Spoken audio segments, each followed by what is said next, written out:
ఇవాళ ఒక పేద మధ్యతరగతి ఇండ్లు చూసుకున్నట్టయితే విద్యకు వైద్యానికి కలిపి 60% పైచిలకు వాళ్ళ మొత్తానికి ఇన్కమ్ అంతా కూడా వెళ్ళిపోతుంది. 60% ఇన్కమ్ ఈ రెండిటికే పోయిన తర్వాత సేవింగ్స్కి కానీ, ఒక కొత్త వ్యాపారం చేసుకోవడానికి కానీ, ఒక చిన్న అసెట్ కొనుక్కోవడానికి కానీ, ఒక నగ కొనుక్కోవడానికి కానీ, అనుకోకుండా ఏదైనా ఎమర్జెన్సీ వస్తే చేసుకోవడానికి కానీ పేద మధ్యతరగతి ఇంట్లో ఒక రూపాయి కూడా మిగిలే పరిస్థితి లేదు. కాబట్టి విద్యను సంపూర్ణంగా ఉచితంగా ఇవ్వాలని మేము తెలంగాణ రక్షణ సేన నుంచి ఒక సంకల్పం తీసుకుంటున్నాం. ప్రభుత్వంలో ఆల్రెడీ ఉచిత విద్య ఉంది, కరెక్టే.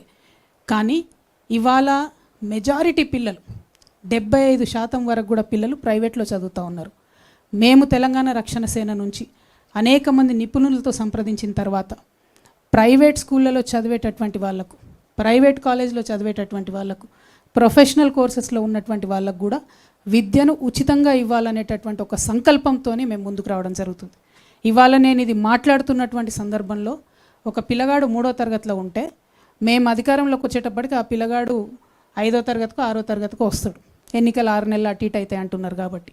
అంటే మీ పిల్లగాడు 5వ తరగతి నుంచి డిగ్రీ దాకా చదువుకున్నా, ఇంజనీరింగ్ చేసినా, ఏం చేసినా ప్రభుత్వమే ఆ ఖర్చు భరించి ఉచితంగా విద్యనివ్వాలనేటటువంటి మా సంకల్పం.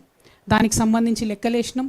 ఎన్ని పాఠశాలలు ఉన్నాయి, ఏ గ్రేడ్లో ఎన్ని పాఠశాలలు ఉన్నాయి, ఏ ఏ తరగతుల్లో ఎవరెవరు చదువుతూ ఉన్నారు, ఇటువంటి లెక్కలు అనేకం వేసిన తర్వాతనే చాలా స్పష్టంగా, చాలా నిర్దిష్టమైనటువంటి ప్రణాళికలు సిద్ధం చేసుకున్ననే నేను ఈ అనౌన్స్మెంట్ చేస్తూ ఉన్నా. మీరందరూ గత 20 సంవత్సరాల నుంచి నన్ను చూసిండ్రు.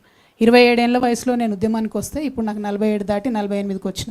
ఈ 20 ఏళ్లలో చెప్పిన మాట మీద నేను నిలబడే ఉన్న తప్పితే ఎప్పుడు వెనక్కి పోలే. ఎన్ని కష్టాలు వచ్చినా, ఎన్ని నష్టాలు వచ్చినా చెప్పిన మాట మీద, పట్టిన తువ్వ మీద విడవకుండా నేను నిలబడి ఉన్నటువంటి వ్యక్తిని.